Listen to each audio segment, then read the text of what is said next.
Good morning भाई लोगों। सबसे पहले तो आप सभी को दिल से धन्यवाद कि आप लोगों ने मेरे को इतना सारा प्यार दिया है।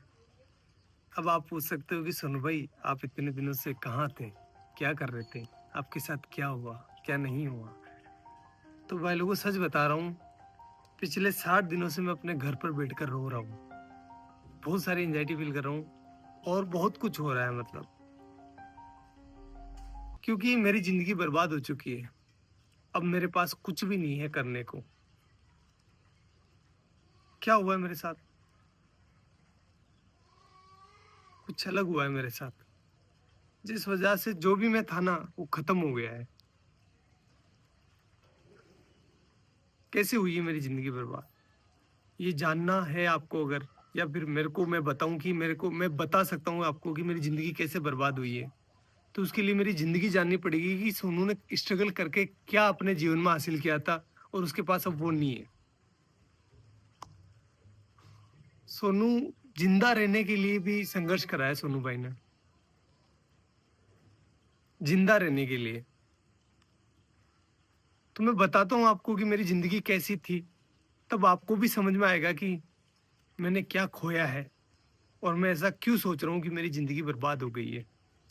और सबकी शुरुआत होती है मेरे नाना जी के घर से, वहीं से शुरू करते हैं।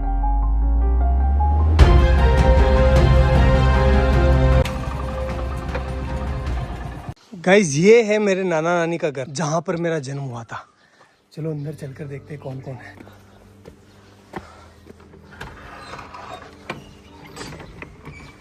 गाइस मामी है, मामी से बात करते हैं। दोग जी मामी कैसे हो? बढ़िया, ठीक। क्या कर रहे हो? हाँ तैयार है, सब तैयार है। तो कुछ ऐसा दिखता है नाना नानी का घर। मेरा जन्म हुआ था यहाँ पर। पहले आपको पता है कि ना हॉस्पिटल वगैरह नहीं जाते थे, मतलब बच्चे जो है वो घर पर ही हो जाते थे। तो मेरा भी जन्म ऐसे ही हुआ है। मामी हम यहाँ कौन से कमरे में रहते थे पहले, जब मैं छोटा था ना, बच्चा था तब? इस वाले में। ये है वो रूम जहाँ पर हम बचपन में रहा करते थे, ये वाला। देखो आप, ये देखो इधर इधर इधर इधर। इस वाले रूम में जो है भेड़ और बकरियों के बच्चे रहा करते थे, क्योंकि बाहर कुत्ते मार देते थे ना, इसलिए। और इस वाले पोर्शन में जो है मेरी बूढ़ी नानी, जो अब इस दुनिया में नहीं है, और मेरी मम्मी दोनों रहा करती थी। और यहीं पर हम जो है पले बड़े हुए हैं। एक्चुअली में हुआ क्या था गाइस कि यार वो एल्कोहलिक थे, थोड़ा सा उनकी हैबिट थी कि उनको नशा लग गया था। तो फिर वो हमारी टेक केयर नहीं कर पा रहे थे अच्छे से। तो नाना नानी ने ये रिस्पॉन्सिबिलिटी ली कि हम जो है इन बच्चों को पालेंगे, अदरवाइज इनका क्या होगा।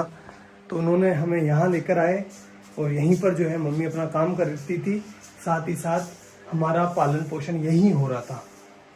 तो मैं एक लाइन बोल सकता हूँ कि अगर मेरे नाना नानी नहीं होते ना, तो आज मैं या फिर मेरे बहन भाई हो सकता है कि इस दुनिया में नहीं होते। गाइस देखो नाना जी का गांव कितना प्यारा है। खैर फिर वो टाइम आया जब हमें ये घर छोड़ना पड़ा, क्योंकि यार गाइस देखो नाना नानी कब तक पालेंगे, उनकी खुद की भी कोई जिम्मेदारी है, इसलिए फिर हमें यहाँ से जाना पड़ा। चलो अपन भी चलते हैं, लेकिन उससे आशीर्वाद ले लेते हैं। चलो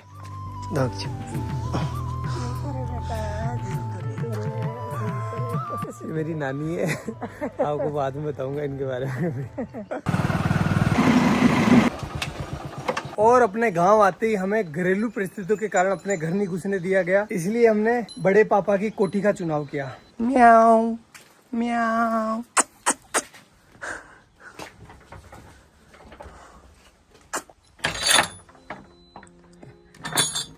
तो भाई लोगों ये है हमारी कोठी, जहां पर हम 2 साल रुके थे। तो अगर मैं अपने 2 हाथ फैलाऊं ना, इतना ही डिस्टेंस है, ज्यादा नहीं है। इतनी ही इसकी लंबाई है और इतनी ही इसकी चौड़ाई है, ये देखो।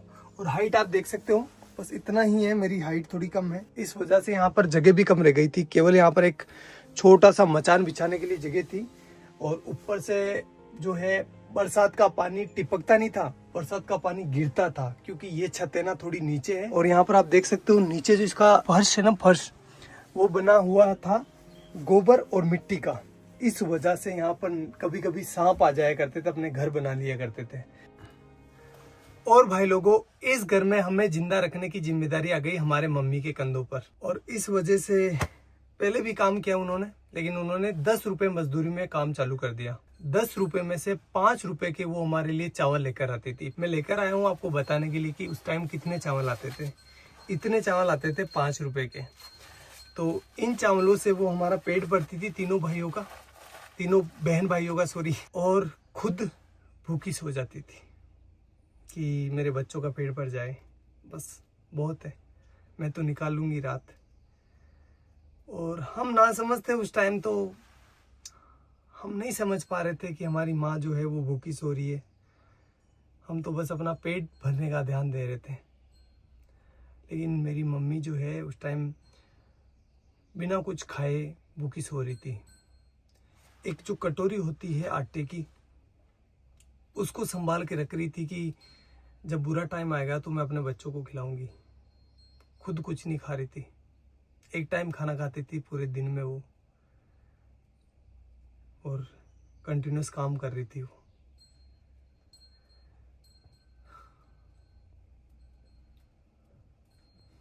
और ये सारी चीजें हम बच्चे नहीं समझ पा रहे थे, हमारा माइंड उतना डेवलप नहीं था कि हम ये इतनी भारी चीजें समझ पाए। हम तो अपना पेट भरते, खेलते और अच्छे थे। मम्मी को ही पता है कि वो हमें कैसे जिंदा रख रही है। मदर इंडिया, यही तो मदर इंडिया है। सारे दुख खुद रख लेती है और अपने बच्चों तक किसी भी प्रकार की प्रॉब्लम्स नहीं पहुंचने देती है। बाबड़ी कोई का लोन भी मांग बनेगी दान की जाती कड़ू कई माती गणा दौरा तेरा पड़िया। हाँ तेना गणा दौरा पड़िया रे भाई थारी मात तो सब्जी बेचती, लेडीज रहती, भाई दौड़ाती, तेन खुआती, बा भूखी रहती, भाई मार ससुरी भूखा। तना दूध पाइयो, तेन रोटी खुआई, गणी दोरी कमा कमारा, तो मात का दान की जाती। हाँ ते भरा का केवन के ते बली दूध ने भरे क्यों, मैं ते दिए किस कोई केवा गणा दौरा पहले तो बा। और भाई लोगों, इस वाली छत की ना एक स्पेशल कहानी है, बताता हूँ मैं आपको। छत पर मैं, मेरा भाई और मेरी बहन बैठे थे शाम को, और हम राह देख रहे थे कि हमारे लिए कोई खाना लेकर आएगा, क्योंकि हमारी मम्मी जो थी वो गांव चली गई थी किसी कारणवश, तो हमारे लिए खाना नहीं बना था उस टाइम। कोई भी खाना लेकर नहीं आया और हम तीनों बहन भाई भूखे ही सोए। यही जगह थी वो, सेम टू सेम। एक बात बताऊँ आपको, जब आप भूखे होते हैं ना तो आपको अच्छे से नींद नहीं आती। देख लेना एक बार। चलो मैं आपको अपनी बहन से मिलवाता हूँ। अगर भाई नहीं होता अपना तो अपन आज क्या होते हैं, कहाँ पर होते हैं? कुछ भी नहीं होते हैं, कुछ भी वजूद नहीं होता हमारा। जिंदा होते? नहीं हा? नहीं। भाई ने क्या किया अपने लिए? बहुत मेहनत की, बहुत हमें शिक्षित किया। बड़े भाई ने हमें सब कुछ सिखाया, सब कुछ दिया। गाइस बात है 2008 की, जब मेरा बड़ा वाला भाई इस पीछे वाले स्कूल में पढ़ाई करता था। उस टाइम हुआ क्या था, कुछ शरारती बच्चों ने स्कूल की घंटी जो बेल होती है उसको छुपा लिया था, और उसका सारा इल्जाम मेरे भाई पर लग गया। भाई को स्कूल से सस्पेंड कर दिया गया। देन हमने जैसे तैसे कर करा के भाई का एडमिशन जो है वो बाहर की स्कूल में करवा दिया, जहाँ पर वो कुछ किराया देकर स्कूल चला जाता था। 2 रुपये लगते थे शायद उस टाइम किराए के, या 1 रुपया लगता था, आई डोंट नो फुली। फिर कुछ समय बीता, उसके बाद मैंने और मेरी बहन ने 5वीं क्लास पास कर ली, और हम जब 6ठी क्लास में यहाँ पर एडमिशन लेने आए तो हमें बोला गया कि आपके भाई ने जो घंटी छुपाई थी उसको जो है आपको भरना पड़ेगा, अदरवाइज़ आपका एडमिशन नहीं होगा। तो उस टाइम 350 रुपये, 360 रुपये जो है उस घंटी के देने थे। 1 महीने से ज़्यादा टाइम लग गया 360 रुपये का जुगाड़ करते करते, इसलिए उस साल हमारा एडमिशन नहीं हो पाया और यहाँ पर जो है एडमिशन बंद हो गए। अब घर वाले हमें किराया देकर किसी दूसरी स्कूल नहीं भेज सकते थे, क्योंकि वो अफोर्ड नहीं कर पाते उस टाइम, और हम छोटे बच्चे थे तो किसी दूसरे गांव भी स्कूल नहीं जा पाते, क्योंकि दूर था ना। हमारा गांव काफ़ी बड़ा है, तो हम दूसरी जगह अगर जाएंगे ना तो हमें कम से कम 3-4 किलोमीटर जो है पैदल चलना पड़ेगा। तो छोटे बच्चे थे तो नहीं हो पाया वो सारी चीज़, और हमारा 1 साल पूरा बर्बाद हो गया। फिर मेरे बड़े वाले भाई ने एक भारी डिसीजन ले लिया, और उसने अपनी सारी पढ़ाई छोड़कर, अपनी सारी ज़िंदगी दांव पर लगाकर मेरी और मेरे बहन के लिए काम चालू कर दिया। उसने फर्स्ट काम चालू करा मंडी में। जो सब्जी मंडी होती है ना वहाँ पर। गाइस मैं हूँ अभी उस सब्जी मंडी के अंदर जहाँ से मेरा भाई सब्जी खरीदता था। 15-20 किलो वजन को अपने सर पर रखकर मेरा गांव जो कि यहाँ से 20-25 किलोमीटर दूर है वहाँ पर लेकर जाता था। वो सब्जी वो फल फ्रूट बेचता था जिससे कि कुछ पैसा आए और वो अपने बहन भाइयों का पेट भर सके, अपनी माँ के सर पर जो बच्चों का पालने का भार था उसको कम कर सके। और ये वो काम कर रहा था जब उसकी उम्र है ना 16 साल की। वो बाल श्रम कर रहा था। क्यों? क्योंकि अपने बहन भाइयों को जिंदा रख सके और उनको अच्छी एजुकेशन दे सके। घर में कई सामान नहीं रहा तो दोनों मन भाई सब्जी ले जाता, मैं दोनों जेर बेच जाता। ये वो चौराहा है जहाँ पर मेरा भाई सब्जी लेकर उतरता था और उसे एक एक घर बेचने जाता था। चलो मैं आपको दिखाता हूँ कि वो इतना सारा वजन लेकर कितना पैदल चलता था।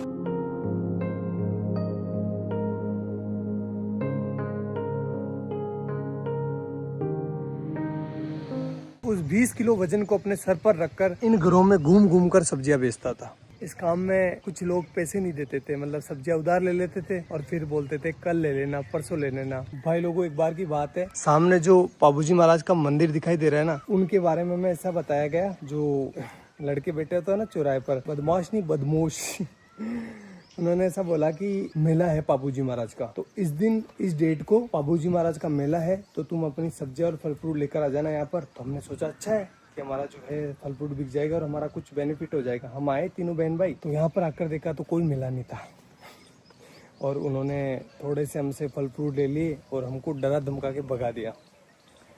तो एट दी एंड धंधा जो है वो इतना अच्छा चल नहीं रहा था, इसलिए उस काम को भी हमें छोड़ना पड़ा। हमें नहीं, मतलब भाई को छोड़ना पड़ा।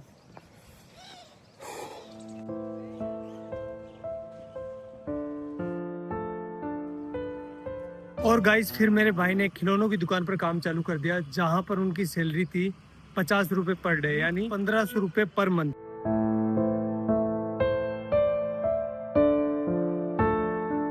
एक महीने बाद जब भाई की सैलरी आई तो उसने लगभग आधा भाग यानी 700 रुपए के आसपास मेरे और मेरी बहन के लिए बुक्स लेने में खर्च कर दिया, जबकि खुद काम पर फटे हुए कपड़े पहनकर जा रहा था। वो चाहता तो अपने लिए कपड़े ले सकता था ना, लेकिन नहीं लिए उसने। लेकिन हम खुश थे।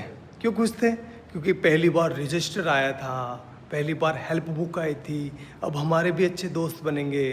यार बुक्स अच्छी आती है तो दोस्त आते ही है ना, भाई तेरी हेल्प बुक दे दे, तो हमारा कॉन्फिडेंस है ना सीधा आसमान चला गया।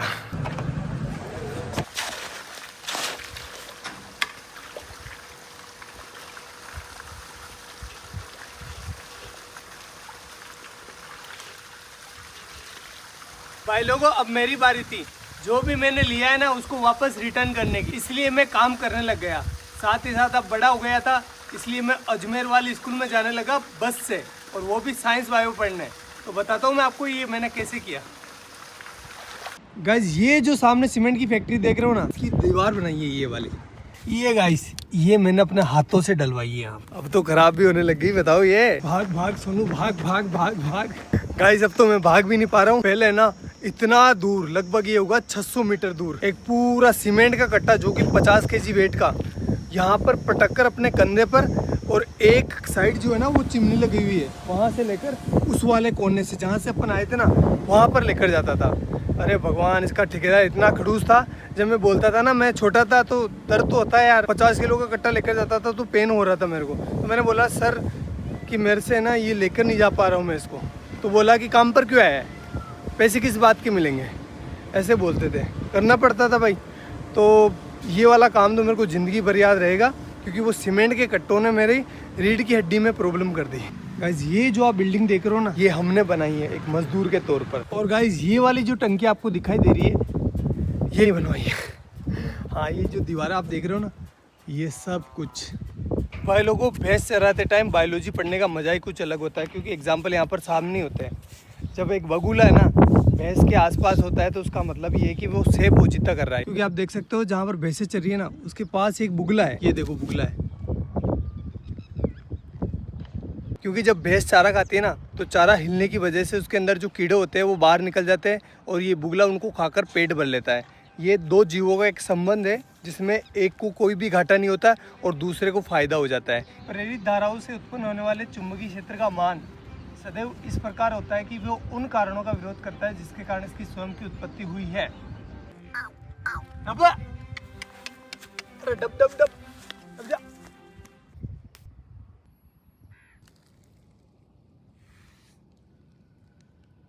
अब भाई लोगों, अब रिजल्ट का टाइम, लेकिन वो मैं यहाँ नहीं बताऊंगा, मैं बताऊंगा उस वाले पहाड़ के ऊपर। तो चलो चलते हैं। अरे काटे काटे है तो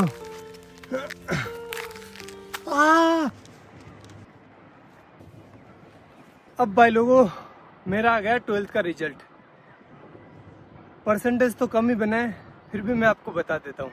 ये देखो 77%, जिसमें से केमिस्ट्री में आए 93 डिक्टेशन और फिजिक्स में आए हैं 87 डिक्टेशन। भाई लोगों, ये मेरे परसेंटेज नहीं है, ये लेकर आया मेरे जीवन में कॉन्फिडेंस।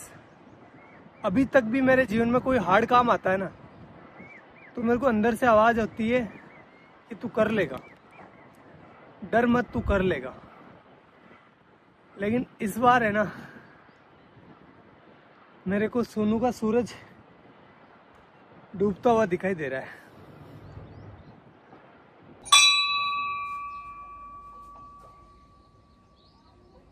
भाई लोगों, अब मैं टीचर बन चुका था, चलो क्लास लेकर आते हैं। हाइजेनबर्ग का अनसर्टेनिटी प्रिंसिपल, जिसके बारे में अपन बात करने वाले हैं। ठीक है, चलो बताओ कहाँ पर जाकर गिरेगा। कि जब एक मार्कर मेरे हाथ से निकला ना, तो ऑटोमेटिकली आपकी नजर जो है मार्कर के ऊपर होती हुई आपको पता चल गया कि मार्कर कहाँ जा रहा है। इसकी पोजीशन पहले ये कहाँ पर है वो पता है, और इसकी स्पीड पता है, और ये किस डायरेक्शन में जा रहा है पता है, तो अपन इसका पाथ डिसाइड कर सकते हैं। एक इलेक्ट्रॉन को ये वरदान दिया है, भगवान ने ऐसा हाथ रखा, जा बेटा जा, इस दुनिया में जा, और तेरी है ना कोई इंसान एक टाइम पर ना तो तेरी पोजीशन मतलब दोनों का एक साथ पता नहीं कर सकता।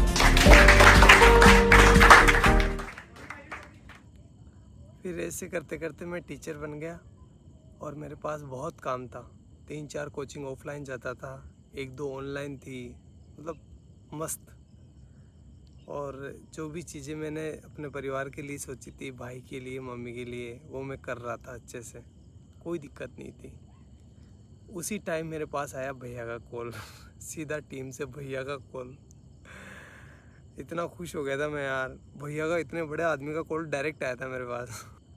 तो फिर भैया का कॉल आया, और भैया ने बोला मेरे को, सोनू यार हमारे यहाँ पर है ना एक साइंस की लड़के की डिमांड है, तो तू आ सकता है क्या।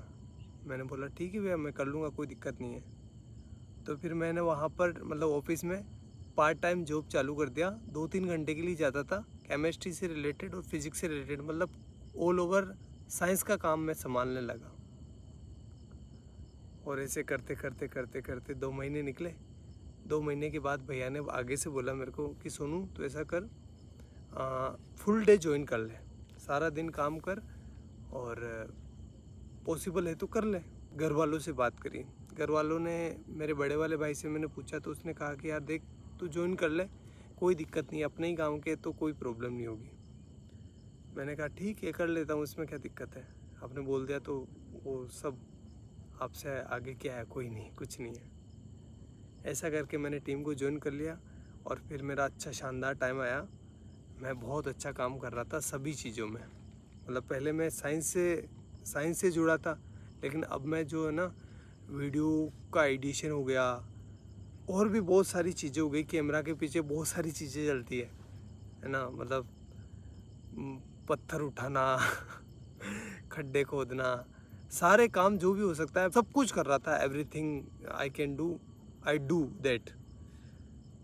बेस्ट चल रहा था, कोई प्रॉब्लम नहीं थी, अच्छी चीज़ें हो रही थी, शानदार, हर एक चीज़ में शानदार एफर्ट लगा रहा था। जो मतलब एक वीडियो आपको लगता है कि बहुत इजी होता है, लेकिन इजी नहीं होता, बहुत हार्ड काम है एक वीडियो को बनाना। जैसे एग्जांपल के तौर पर मैं बोलूँ तो जो बनाना है ना, बनाना से पोटेशियम निकाला था, आपको याद होगा, वो 20-23 मिनट की वीडियो थी, अच्छी भी चली थी वो वीडियो। उस वीडियो को मैं संभाल रहा था पीछे, उसका सारा केमिस्ट्री मैं संभाल रहा था। उस वीडियो को गाइस शूट करते करते 2 से 3 महीने निकल गए, इतना एफर्ट लगाया इस पर, और वो वीडियो चली भी सही, आपका प्यार भी दिखा उसमें। तो ये तो एक एग्जांपल है, बाकी बहुत सारे काम किए, जैसे डायमंड वाला, और भी बहुत सारे साइंस के सारे प्रोजेक्ट थे ना, वो मैं हैंडल करता था बिहाइंड द कैमरा, और चीज़ें अच्छी चल रही थी, मतलब कोई दिक्कत नहीं था, सब कुछ शानदार था। मैं सारे कंपनी के रूल एंड रेगुलेशंस फॉलो कर रहा था, मेरी अटेंडेंस की भी कमी नहीं थी, हर एक चीज़ बेस्ट थी। और मैं भैया की इतनी रेस्पेक्ट करता हूँ, आज भी करता हूँ, कि भैया के सामने कभी ऐसा टाइम था मैं चेयर पर नहीं बैठता था। मतलब मुझे लगता था कि नहीं, मेरी औकात नहीं इनके बराबर बैठने की। और आज तक मैं उनसे हैंडशेक नहीं करता। जब भी वो कुछ अच्छी चीज़ करते ना तो वो हैंडशेक करते थे। मैंने मतलब मेरा ऐसा था कि नहीं यार, भैया से हैंडशेक कैसे कर सकते हैं अपन। मैं उनके पैर छूता था, इतनी इस लेवल पर रेस्पेक्ट कर रहा था मैं। सब कुछ चीज़ें शानदार चल रही थी, कोई भी प्रॉब्लम नहीं थी किसी भी प्रकार से। अभी 2-3 महीने पहले ही मेरे साथ कुछ ऐसा हुआ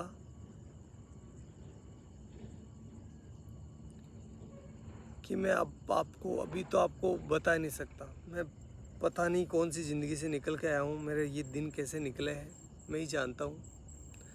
वो तो आप लोगों का प्यार है और घर वालों का प्यार है, लेकिन मैं एक बहुत हार्ड टाइम से निकला हूँ। तो मैं कुछ बोलकर क्योंकि मेरी मेंटल हेल्थ और मेरी इमोशनल हेल्थ दोनों ही ठीक नहीं अभी। मैं और इसको ख़राब नहीं करना चाहता। और अब जो है मेरी ज़िंदगी ख़राब हो गई है, बर्बाद हो गई है पूरी। ना तो मैं टीचिंग का रहा, ना मैं यूट्यूब का रहा। और सच बता रहा हूँ भाई लोगों, कुछ लोगों के मन में कुछ भी आ सकता है, लेकिन मैंने किसी को धोखा नहीं दिया है।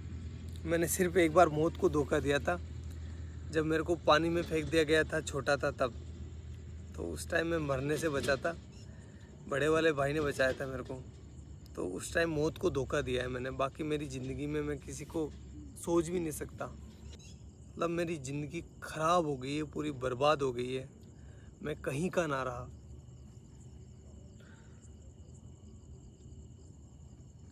लेकिन घर वालों को वो चीज़ें नहीं दिखा सकता मैं।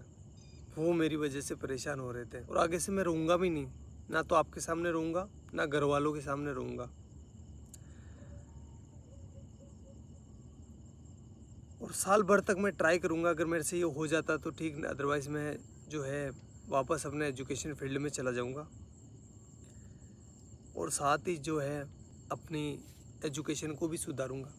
और साथ ही ये करके देखना पड़ेगा, सिचुएशन ऐसी हो गई है कि मेरे को करना पड़ेगा, क्योंकि मैं क्या करूँगा अब। और आगे आने वाले टाइम में बताऊँगा मैं आपको कि मेरे साथ क्या हुआ है, लेकिन अभी मेरे को माफ़ करना, मैं नहीं बता सकता। मैं वापस वो डार्क टाइम नहीं देखना चाहता। आगे जाकर बताऊँगा, मैं पक्का बताऊँगा, लेकिन अभी नहीं। हाथ जोड़कर रिक्वेस्ट है।